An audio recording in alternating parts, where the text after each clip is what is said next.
Perkenalkan, nama saya Grivan L dengan NIM C1C021011.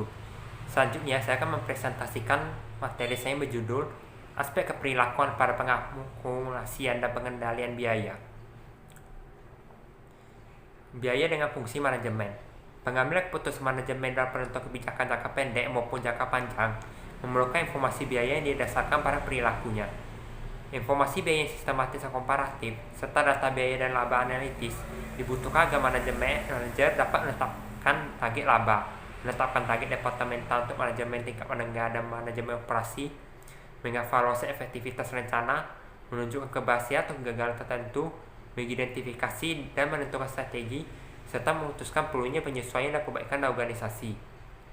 Informasi baik, tepat, dan akurat diperlukan oleh setiap pengguna informasi biaya.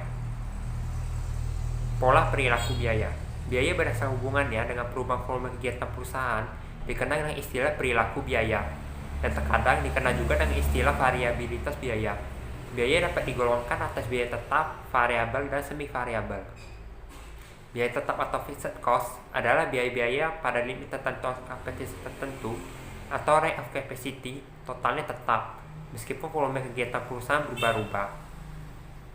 Biaya variabel atau variable cost adalah biaya-biaya totalnya selalu berubah secara proporsional atau sebanding dengan perubahan volume kegiatan perusahaan.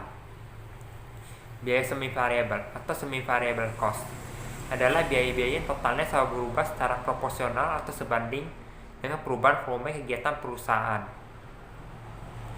Pentingnya manajemen biaya. Kebanyakan pendapatan penjualan dari suatu perusahaan dihasilkan dengan mengeluarkan biaya. Oleh karena itu, manajemen biaya dapat dikatakan penting.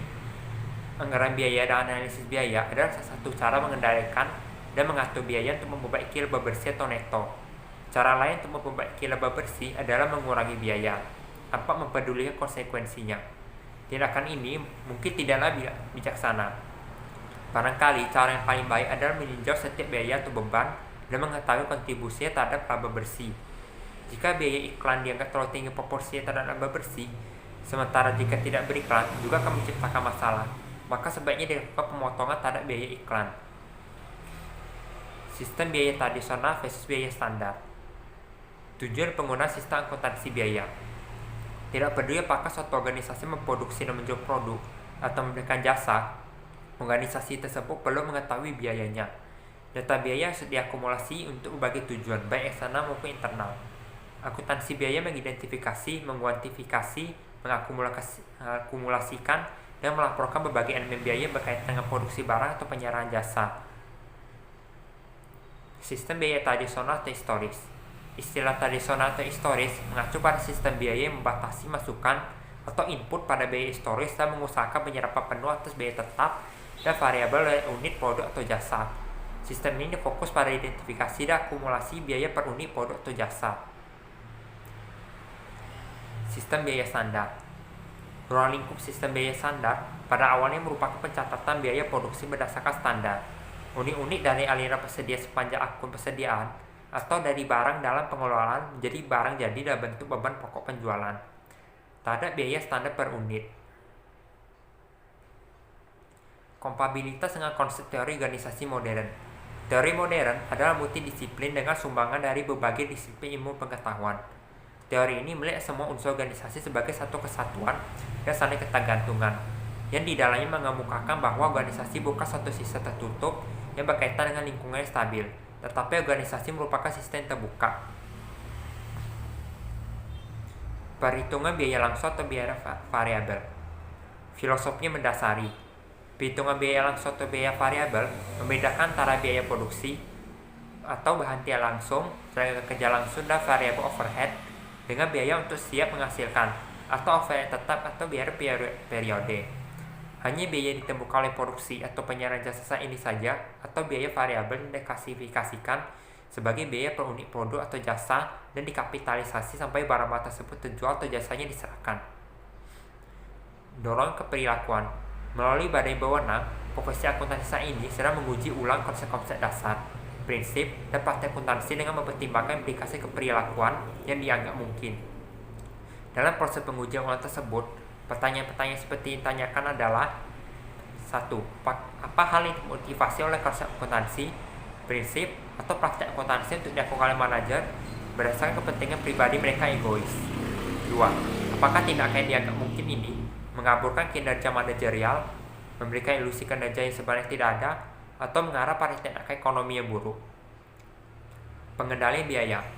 Pengelompokan biaya ke dalam komponen variabel tetap memberikan dasar lebih baik untuk pengendalian biaya.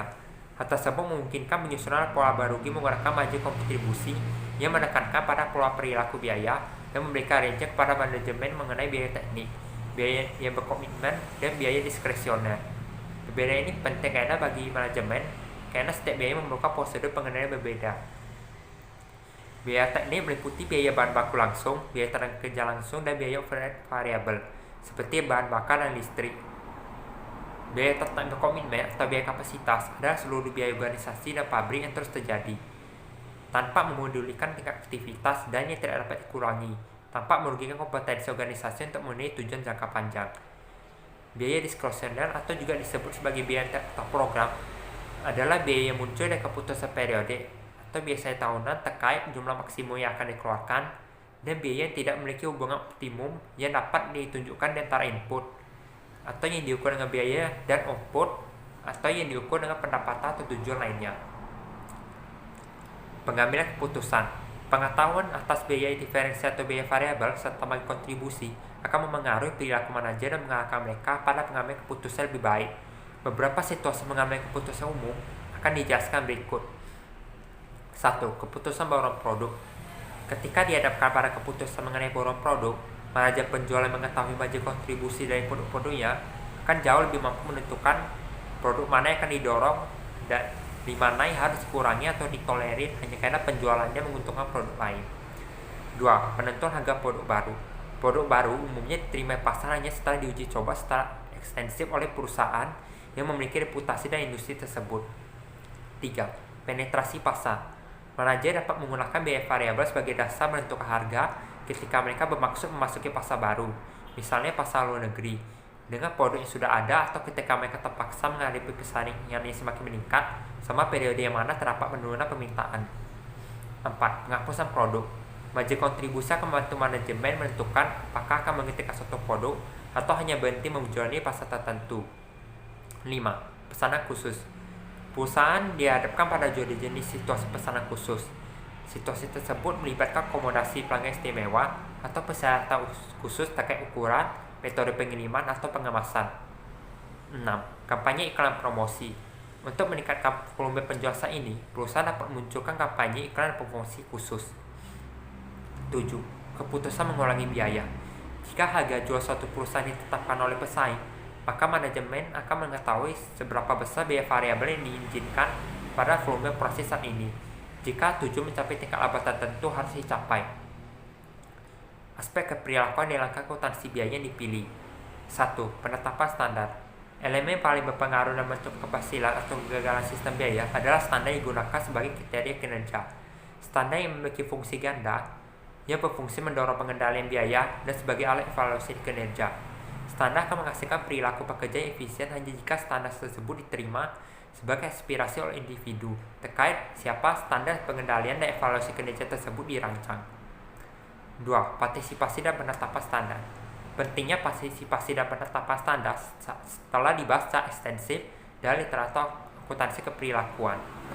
Para ahli mengisyaratkan logika yang mendasari seluruh argumen mendukung partisipasi menjadi jika seorang bekerja berpartisipasi dan menetapkan standar kinerja sendiri, maka ia akan membuat komitmen tegas terhadap standar tersebut, sehingga akan bekerja keras untuk mencapainya. 3. Standar yang ketat versus standar longgar. Sebagai alat motivasi, standar yang akan digunakan seharusnya tidak terlalu ketat dan tidak terlalu longgar. Standar ketat akan lebih sering tidak tercapai daripada dipenuhi. Sementara itu, standar yang longgar tidak memberikan manfaat motivasi apapun, karena standar tersebut begitu mudah dicapai. 4. Penyerapan overhead. Bidang lain yang penuh dengan dorongan distribusional ada penyerapan overhead. Praktik umum untuk membebankan overhead manufaktur tetap dan variabel produk pada taraf estimasi didasarkan pada tingkat kapasitas telah ditentukan sebelumnya. 5. Alokasi biaya tidak langsung. Salah satu keputusan paling kontroversial yang dihadapi oleh setiap organisasi adalah jawaban apakah akan mengalokasikan biaya tidak langsung para produk dan atau pusat pertanggungjawabannya dan dasar alokasi apa yang akan digunakan. 6. Analisis varian. Unsur utama dari pengendalian biaya adalah pembandingan sapriodik antara biaya aktual dengan sasaran biaya yang sudah ditentukan sebelumnya, baik dalam bentuk anggaran maupun standar. Perbandingan tersebut akan menghasilkan sejumlah varian karena mustahil biaya aktual yang terjadi akan setara standar atau anggaran dari elemen operasional yang akan dikendalikan. 7. Keputusan investigasi varian. Ketika menghadapi keputusan apakah akan melakukan investigasi terhadap varian, sebaiknya menanyakan pertanyaan penting seperti varian manakah yang harus investigasi, apakah sisanya sesuai dengan biaya untuk melakukan investigasi, dan berbagai pertanyaan lainnya. 8. Aspek keperilakuan. Semua model akuntansi untuk menginvestigasi varian biaya didasarkan pada pandangan pengendalian struktural. Pandangan ini lebih melibatkan pengendali sebagai mesin homeostatis mengatur diri sendiri.